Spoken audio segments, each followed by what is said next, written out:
네, 안녕하세요. 오늘도 마가복음 말씀 함께 큐티하는 시간 갖도록 하겠습니다. 이제 고난 주간을 앞두고 있는 마지막 금요일 이제 주말을 보내기 시작하게 되는데요.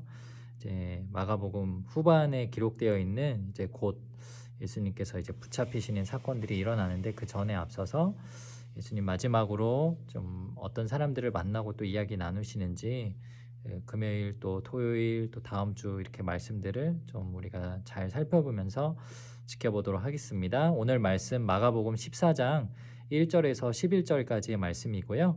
우리 먼저 같이 읽고 그 다음에 묵상 나눔 진행하도록 하겠습니다. 마가복음 14장 1절에서 11절까지의 말씀 제가 먼저 읽겠습니다. 이틀이 지나면 유월절과 무교절이라 대제사장들과 서기관들이 예수를 흉계로 잡아 죽일 방도를 구하며 이르되 밀란이 날까 하노니 명절에는 하지 말자 하더라.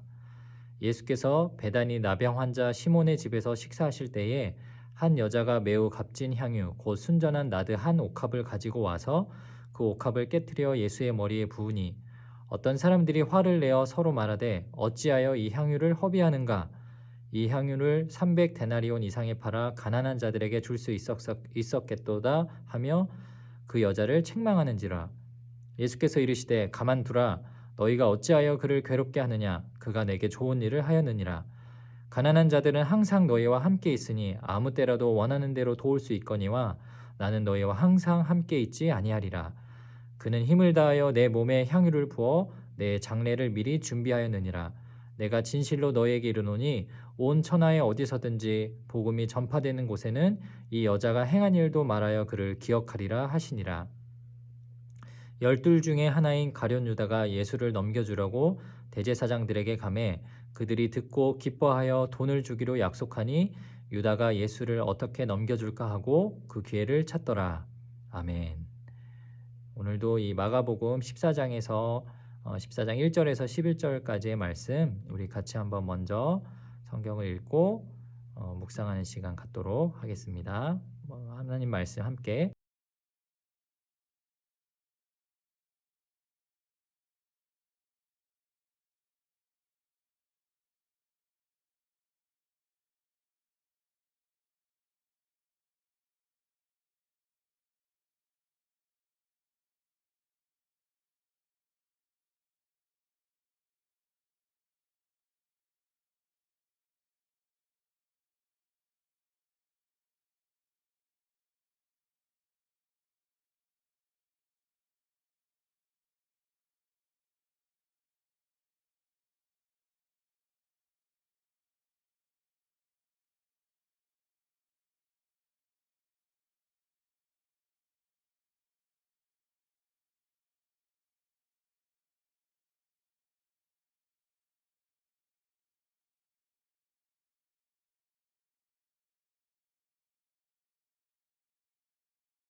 네, 말씀 다 읽으셨죠? 오늘도 이 말씀 한 구절 한 구절 좀 살펴보면서 함께 묵상하는 시간 갖도록 하겠습니다. 오늘 14장 1절에서 11절까지의 말씀인데요.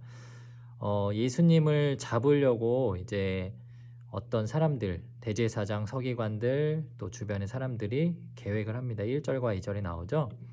이틀이 지나면 유월절과 무교절이라. 유월절은 1년에 한 번 이스라엘 사람들이 가장 중요하게 여기는 절기 중에 하나입니다. 유월절에 어떤 사건이 있었죠, 여러분? 출애굽기로 돌아가면 유월절날 이스라엘 모든 백성들이 그 애굽 땅에서 노예의 신분이 이제 해방되고 그들이 애굽 땅에서 나오게 되는 엄청난 사건이 일어나죠. 그래서 유월절은 대대손손 이스라엘 백성들이 그때부터 죽을 때까지 계속해서 지금도 여전히 중요하게 지키고 있는 절기 중에 하나예요. 우리 개신교인들, 기독교인들은 사실은 부활주의를 가장 기쁘게 또 예수님 부활하신 날이니까 여기잖아요. 그 부활절 3일 전에, 사흘 전에 일어난 날짜가 바로 유월절입니다. 그 유월절에 예수님이 못 박혀서 이제 돌아가시죠. 수천 년 전에는 하나님께서 출애굽시킨 그 날이 바로 유월절입니다. 이틀이 지나면 유월절과 무교절에 엄청나게 큰 그 절기 행사가 있는 거예요. 그래서 대제사장과 서기관들이 이 명절날에는, 명절 전에는 이런 일이 일어나면 밀란이 날까 하노니, 이 말이 무슨 말이냐, 지금 예수님이 엄청나게 많은 영향력을 갖고 계시고 정말 많은 인기를 갖고 있기 때문에 혹여나 그 전에 예수님을 잡아서 어떤 사형에 처한다던가 어떤 행사를 일으키면, 소동을 일으키면 사람들이 굉장히 힘들어할 것이다. 그러니까 명절엔 하지 말자, 이런 계략을 그들이 먼저 짜고 있었다라고 성경 기자가 기록을 합니다. 자, 그와 같은 시점에 예수님이 어떤 집에 방문해서 한 사건을 경험하게 됩니다. 자, 어떤 일이냐? 3절에 보니까 예수님께서 또 우리에게 친숙한 동네죠. 베다니. 예루살렘에서 굉장히 가까운 동네에 있는 지역이에요. 또 베다니에 또 가셨어요. 베다니 나병 환자 시몬의 집에서 식사하실 때에 한 여자가 매우 값진 향유 곧 순전한 나드 한 옥합을 가지고 와서 옥합을 깨뜨렸다. 우리가 잘 알고 있는 예수님의 향유를 붓는 사건의 이야기입니다. 사실 이 사건은 마태복음, 마가복음, 누가복음, 요한복음 모든 복음서에 다 쓰여져 있습니다. 그래서 여기 위에 보면 병행 구절이거든요. 마태복음 26장 6절, 요한복음 12장, 그 다음에 누가복음은 13장 이렇게 아마 기록이 되어 있을 거예요. 누가복음 7장인가요? 근데 이 마가복음을 제외하고 또 나머지 복음서에 3번이나 또 기록이 되어 있는데 그때마다 등장하는 인물도 다르고 정확하게는 어느 장소인지 장소도 달라요. 성경학자들이 네 이야기 중에 네 복음서에 그 복음서에 기록된 4가지 향유를 붓는 사건의 이야기가 4가지가 다 각각이라는 의견도 있고 4가지 중에 뭐 한 2가지는 뭐 중첩이 되고 그래서 한 3가지 정도는 나눠진다, 이런 이야기들이 있습니다. 저도 공부를 할 때 이 이름이 나오는 곳이 있어요. 어느 복음서는 정확하게 특별히 뭐 마리아다 이렇게 향유를 붓는 여인에 대해서 이름을 지칭하거든요. 또 집도 지금은 나병 환자 시몬의 집이라고 나오는데 어떤 복음서에는 또 나사로의 집 이렇게 나옵니다. 그러니까 분명하게 그 성경 기자가 다른 집에 갔던 그 사건을 기억을 해서 기록을 한 거죠. 근데 오늘은 나병 환자 시몬의 집. 이 나병 환자 시몬은 여기 쉬운 성경에 보면 더 정확하게 해석이 잘 돼 있어요. 여기 보니까 문둥병에 걸렸던, 그러니까 지금 환자라는 아니에요. 예전에 추측하기로는 예수님이 고쳐준 나병 환자들 중에 한 명인 것 같아요. 그래서 나병이 완전히 깨끗하게 낫고 예수님에게 고마운 마음을 갖고 있다가 드디어 이제 대접을 하고자 집에 초대를 한 겁니다. 그때 갔는데 한 여자가 나타나요. 이름도 모르고 어떤 신분에 있었는지도 모릅니다. 근데 와서 우리가 그 흔히 잘 알고 있는 예수님의 발에 향유를 붓고 뭐 머리를 씻고 이런 기사는 쓰여져 있지 않아요? 3절 후반절에 보니까 예수의 머리에 부었다라고 나옵니다. 그러니까 여러분 사실은 되게 생뚱맞은 거예요. 예수님이 지금 식사를 하고 있는데 한 여자가 조심스럽게 와서 예수님 안녕하세요. 예수님에게 너무너무 드리고 싶은 게 있습니다 하면서 갑자기 향유를 꺼내서 그걸 깨트려가지고 예수님의 머리에 붓는 그 당시 상황을 굉장히 예측해보면 예상해보면 밥 먹고 있고 식사하고 있고 주변에 많은 사람들이 있고 상당히 이게 황당무계한 사건이죠. 그러다 보니까 주변에서 4절 어떤 사람들이 화를 내어 서로 말하되 어찌하여 이 향유를 허비하는가, 이 향유를 300데나리온 이상에 팔아 가난한 자들에게 줄 수 있었겠도다 하며 그 여자를 책망하는도지라. 제 생각에는 이 어떤 사람들의 분명히 가룟유다는 들어가 있고요. 후에 보면 일부러 가룟유다 기사가 나오거든요. 그 외에 몇몇 사람들도 그거에 동조했던 것 같아요. 아니 지금 밥 먹는데 뭐 하는 짓이냐, 지금 예수님에게 이 비싼 향유를 왜 붓는 거냐, 차라리 너 그거 가지고 팔아서 가난한 사람 돕지 않았느냐. 그런데 그 속마음이 얼마나 거짓되고 잘못된 마음이었는지 예수님 알고 계셨습니다. 6절에서 9절 말씀 예수님께서 이렇게 답을 하세요. 굉장히 중요한 말씀인데요. 같이 한번 읽어볼까요? 예수께서 이르시되 가만두라, 너희가 어찌하여 그를 괴롭게 하느냐, 그가 내게 좋은 일을 하였느니라. 맞아요. 예수님 입장에선 그렇죠. 여러분 사랑하는 사람에게는 때로는 정말 값어치가 말도 안 되는 비싼 것을 해줄 수도 있죠. 네, 부모 자식 간에 특별히 막 결혼을 하거나 이러면 막 부모님들이 결혼하는데 뭐 10만 원짜리 또 불이 꺼졌어요. 그냥 이대로 진행할게요. 뭐 10만 원짜리 상품권 주고 뭐 그러지 않잖아요. 보통 부모님들이 자식이 결혼한다 그러면 정말 자기가 빚을 져가면서까지 뭐 좋은 차, 좋은 집 이런 것들 해주시려고 막 노력하지 않습니까? 그러니까 사랑하는 사이에서는 값어치가 중요한 게 아니고 그 마음이 사실 중요한 거죠. 오늘 이 여인도 마찬가지였어요. 그냥 이성 간의 사랑이 아니라 예수님에게 정말 자기 목숨을 내놓을 만큼의 어떤 감사한 사건이 있었던 거예요. 제가 추측하기로는 정죄받던 한 여인이 찾아왔던 것 같은데 그 감사한 마음을 표현할 수 없어서 자기의 인생을 평생 동안 장례를 위해서, 이 옥합이라는 것은 사실 이 팔레스타인 지방에서는 장례를 행사할 때 어떻게 하냐면 우리나라는 이 땅을 파서 시신을 묻죠. 매장한다라고 하는데 이 사람들은 무덤이 돌무덤이에요. 그 동굴 안에 있습니다. 동굴 안에 어떤 그 구석에 이렇게 사람 시신을 올려놓고 돌을 계속 쌓고 부패하지 않도록 그 위에다가 좀 부패가 서서히 되도록 옥합 이런 향유들을 막 발라요. 부패한 그 냄새도 덜 나게 하고 시신의 부패하는 속도도 좀 더디게 합니다. 그런 식으로 자신들 입장에서 장례를 치르는 거예요. 자, 오늘 이 마찬가지입니다. 이 여인이 자신이 어떻게 보면 자기 인생의 마지막을 위해서 자신의 장례를 위해서 준비했던 그 비싼 향유를 오늘 예수님에게 깬 거예요.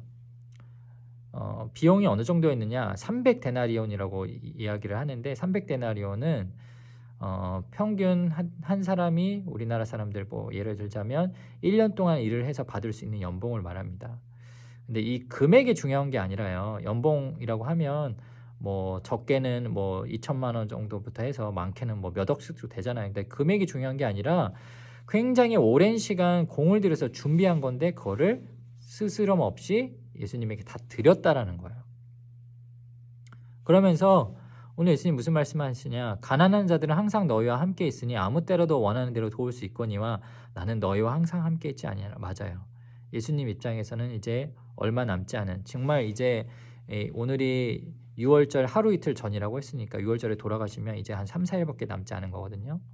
예수님 입장에서 정말 마지막인 거예요. 근데 그것을 여인이 알고 찾아왔는지는 모르지만 와서 그것을 바쳤다라는 거. 그 의미를 예수님이 기억하시는 거죠. 그래서 8절 9절 그는 힘을 다하여 내 몸에 향유를 부어 내 장례를 미리 준비하였느니라.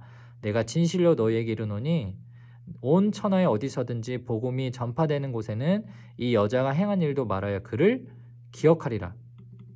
여러분 대단하지 않습니까? 예수님이 이 사건을 어떻게든 평생 동안 사람들이 기억하게 되리라고 예언을 하셨고 그 약속처럼 정말 내 복음서에 사복음서에 이 말씀이 다 동일하게 기록이 되어 있어요. 하나님의 말씀은요 신실합니다. 변하지 않습니다. 이렇게 그 예언이 성취되는 것들을 우리가 또 보고 있는 거예요. 그러면서 성경 기자는 이제 10절 11절로 넘어갑니다. 이 단락의 마지막 부분인데 열둘 중에 하나인 가룟 유다가 예수를 넘겨주려고 대제사장들에게 가매 그들이 듣고 기뻐하여 돈을 주기로 약속하니 유다가 예수를 어떻게 넘겨줄까 하고 그 기회를 찾더라. 분명히 조금 전에 어떤 사람들이 화를 내면서 이 향유를 왜 허비하느냐라고 말했어요. 근데 성경 기자 일부러 그 바로 다음에 가룟 유다가 돈을 받는 것을 기뻐하며 예수님을 넘겨주기로 대제사장들에게 넘겨주기로 이제 모략을 꾸민 것을 보면 일부러 기록을 한 겁니다. 예수님과 함께 했었던 사람들, 제자들 중에서도 예수님을 진심으로 사랑하지 않았던 사람들이 있었던 거예요. 사랑하는 여러분, 저는 오늘 이 말씀을 보면서 정말 우리가 예수님을 사랑하는 마음, 그 간절한 마음이 정말 있었느냐? 물론 있었겠죠. 그리고 그 마음이 계속해서 유지되고 있느냐? 예수님이 이 본문을 통해서 다시 한번 우리에게 깨닫게 해주시고 질문을 던지는 것 같아요. 나는 너희와 항상 함께 있지 아니하리라. 그런데 이 여인은 자신의 힘을 다하여 내 몸에 향유를 부어서 내 장례를 미리 준비하였다. 그 진실된 마음, 정말로 예수님을 사랑하는 마음으로 자신의 모든 것을 다 내어놓은 것입니다. 여러분 한번 질문해 볼 거예요. 여러분에게 인생의 종말이 내일 모레, 일주일 뒤에요. 그러면 여러분 남은 시간 동안 가장 여러분에게 의미 있는 일이 무엇일 것 같아요? 가족들과 좋은 시간을 보내는 것, 친구들과 추억을 쌓는 것 물론 중요합니다. 그러나 하나님께서 가장 원하시는 것은 우리 가운데 기억도 원하고자 말씀하시는 것은 우리가 최선을 다해서 예수님 그 마지막을 준비했던 이 여인처럼 우리가 예수님 다시 오는 그날까지 준비되는 삶을 사는 것, 그것이 오늘 말씀을 통해서 우리에게 주는 교훈인 것 같습니다. 저와 여러분이 끝까지 하나님 나라 위하여 그렇게 나아갈 수 있는 저와 여러분이 되시기를 축복합니다. 오늘 마가복음 묵상 나눔 이렇게 나누고 또 마치고요. 저는 또 내일 또 하나님 말씀 가지고 인사 나누는 시간 갖도록 하겠습니다. 바이러스는 굿바이, 말씀은 가까이.